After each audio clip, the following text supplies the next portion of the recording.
Ayer lanzó una frase que todavía sigue haciéndole ruido a mucha gente, ¿no? Estoy pensando seriamente en la pena de muerte. Estoy pensando firmemente en la pena de muerte. Veamos las imágenes. A estos malditos asesinos.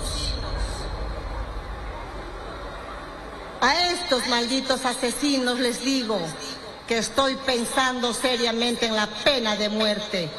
Porque ningún sicario, ningún extorsionador podrá manchar de sangre a familias que quieren a sus hijos, a emprendedoras, a emprendedores que con justo esfuerzo se labran el futuro. A estos les digo, estoy pensando firmemente en la pena de muerte.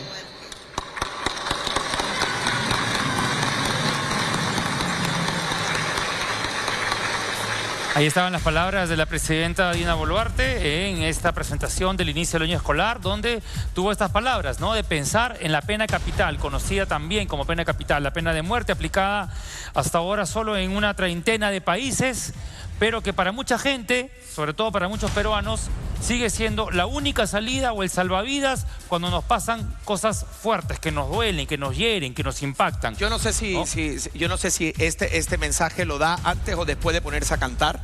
Lo da antes. Lo da antes y luego ya empieza a cantar. Pero detrás de esta medida, que para muchos es populista, también hay lo que se llama mito o realidad. Porque hay muchas aristas. No es tan fácil coger y decir vamos a poner la pena de muerte. ¿Se puede?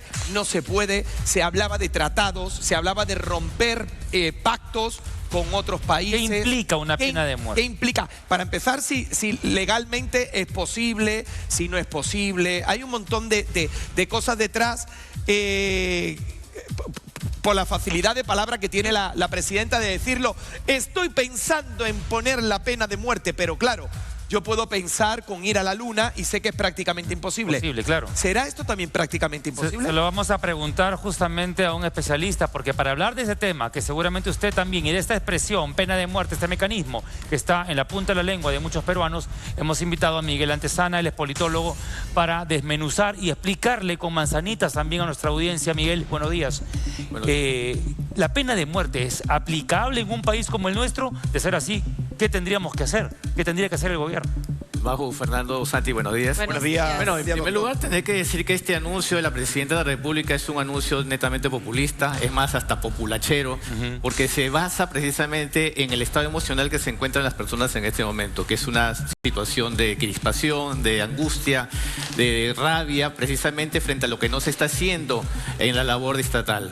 Sin embargo, este anuncio de que está pensando en el largo plazo, inclusive es bien difícil cumplirlo, porque para empezar tendría que denunciar lo que se llama el Pacto de San José. El Pacto de San José, que establece la Convención de Derechos Humanos Internacional, y también desadherirnos a lo que es el fuero de la Corte Interamericana de Derechos Humanos. Por lo tanto, eso toma tiempo.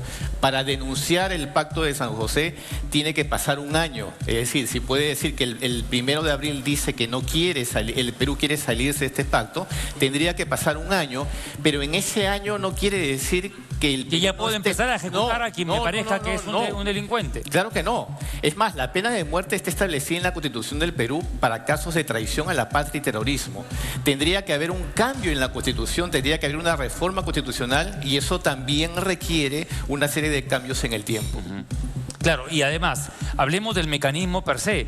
En los países donde se aplica, que son países básicamente africanos, de repúblicas donde hay, o de países donde hay una dictadura, de países donde los derechos humanos casi ni se contemplan. He estado revisando la lista de países, muchos de ellos son del sudeste asiático o de África. ¿Funciona? ¿Se ha reducido los niveles de delincuencia o es un medio de control? Aquí yo creo que hay que ser justos. Hay una gama de países que tienen la pena de muerte, inclusive países que no están en este ámbito dictatorial o de regímenes que se alejan del marco democrático. Sin embargo, hay todo un procedimiento para establecer la pena de muerte. Inclusive en Estados Unidos la pena de muerte es establecida, pero muchas veces se pone como que en pausa. Se le decreta la pena de muerte a una persona que ha sido acusada por un asesinato, por ejemplo. ejemplo, pero se le pone una especie de la cámara fría, ¿no? Para que no inmediatamente se aplique. Ahora, tendrían que haber una serie de cambios profundos, como te digo, para empezar en la Constitución de la República, tendría que cambiarse eso, tendría que tipificarse en qué casos, pero lo más grave de denunciar el Pacto de San José no es que solamente se permite la pena de muerte, es que también se desprotegen a minorías y una cantidad de personas en el Perú. O sea, no me puedo desligar de manera parcial, no. Me desligo totalmente. No, totalmente. Se denuncia el pacto y entonces ya no me someto a lo que se establece en la Convención de Derechos Humanos. ¿Y en qué casos entonces sí merecería quedar afiliado o adherido al pacto? Porque cuando vemos regímenes dictatoriales que han cometido delitos de lesa humanidad, por ejemplo. Es que aquí no hay puntos medios. O estás o no estás. Claro. En Venezuela no se encuentra en la Comisión Interamericana de Derechos Humanos y por supuesto estamos en una dictadura, presos políticos, asesinatos. Sin embargo, en el caso del Perú, si argumentara que por la delincuencia se quiere salir a denunciar el Pacto de San José, eso también le abre las puertas a que puedan cometerse una serie de delitos de parte del Estado. Y toda la gente, todos los que se sintieran afectados se encontrarían desprotegidos y no podrían recurrir a esta instancia supranacional que es el Pacto de San José. O sea, en el tiempo, Miguel, ya has dicho que es por lo menos un año para cierto procedimiento. O sea, si sacamos cuentas, ¿cuánto le tomaría al Perú aplicar la pena de muerte y salirse de los convenios internacionales? Yo creo que en el supuesto, y yo me atrevería a decir supuesto negado, por lo menos 3 años. 3 años. Ahora, lo que revela esto es en realidad una cantidad de problemas estructurales. Así como en el caso de la pandemia, fue una cachetada y nos reveló lo mal que estamos a nivel de salud pública, esta ola de inseguridad revela lo mal que estamos a nivel de política de seguridad, a nivel de liderazgo, a nivel de una Policía Nacional que no se encuentra preparada para enfrentar el crimen. Y mucho menos tenemos a Fuerzas Armadas que estén preparadas, capacitadas para enfrentarlo. Por lo tanto, las declaratorias de emergencia y que salen los soldados a la calle es simplemente puro show. Puro show, porque tampoco hemos visto resultados. No se han validado los resultados de anteriores estados de emergencia. Es un medio disuasivo que podría funcionar para cierto tipo de escenarios o de delitos. Pero en esta crisis que tenemos, ¿qué se tendría que hacer? ¿O qué esperaríamos del Ejecutivo, de un gestor? Bueno, para empezar deberíamos tener un líder, que lamentablemente no tenemos líderes en este momento, porque este líder entonces tomaría en cuenta que los problemas que nos encontramos son estructurales. ¿A qué me refiero? Tenemos una Policía Nacional que se encuentra también bastante afectada por niveles de corrupción, no tenemos liderazgo tampoco en la Policía Nacional, no tenemos un sistema de inteligencia acorde a la realidad del país, no tenemos equipos tecnológicos que nos pongan a la altura de cualquier policía decente en América Latina.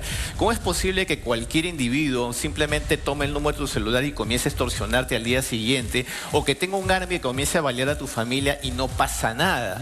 Estamos hablando de niveles básicos en que la policía no tiene una capacidad de acción. Y por último también tenemos que hablar del Ministerio del Interior.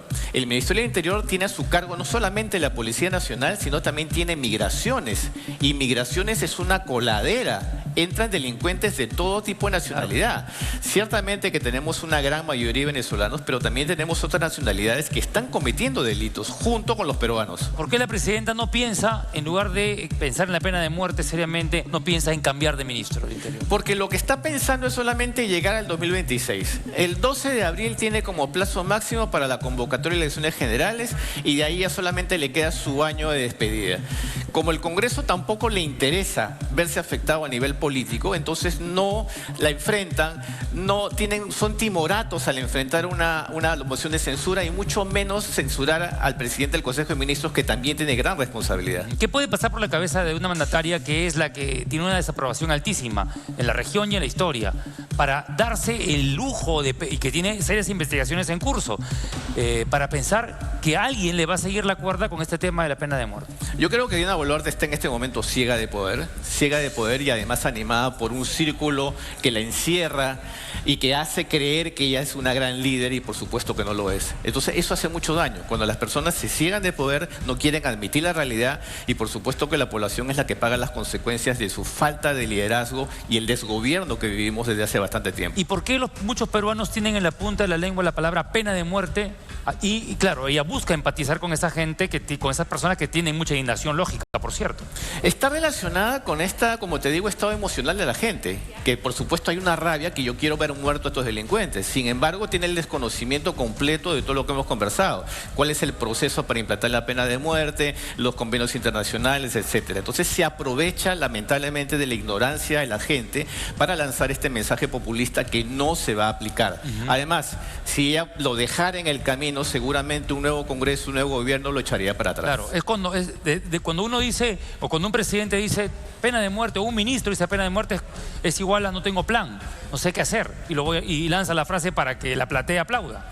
Claro, y además es como que si las Fuerzas Armadas salieran o la policía con las pistolas a matar a todo el mundo, y eso no es así. Estaríamos precisamente en la ausencia de un Estado de Derecho, que así como matan a un delincuente, también pueden matar a un inocente. Para eso existen los protocolos, las convenciones internacionales, para eso debería existir la inteligencia de la policía, que actualmente no existe en el caso peruano. Una presidenta ciega de poder nos está llevando al despeñadero, a la vista. Nos está poniendo a la altura de países centroamericanos desde la década de los 80, el siglo pasado, en que lamentablemente las pandillas estaban abundando, y ahora cualquier individuo que tenga un arma precisamente comete un delito y no pasa nada. Eso es lo grave. Eso es gravísimo. De verdad, Miguel, muchísimas gracias por lo que acabas de expresar y para que la gente lo entienda. Mensaje populachero, ¿no? Para la platea, para el aplauso popular, pero que en el papel, en el escenario real, ¿no? En lo real nos tomará aproximadamente 3 años y no más, ¿no? Para poder denunciar al Pacto de San José y salirnos de convenios internacionales a los que el Perú está adscrito. O sea, la pena de muerte no es aplicable de hoy para mañana. Entiéndalo y no se deje llevar por las narices de una mandataria que tampoco tiene brújula.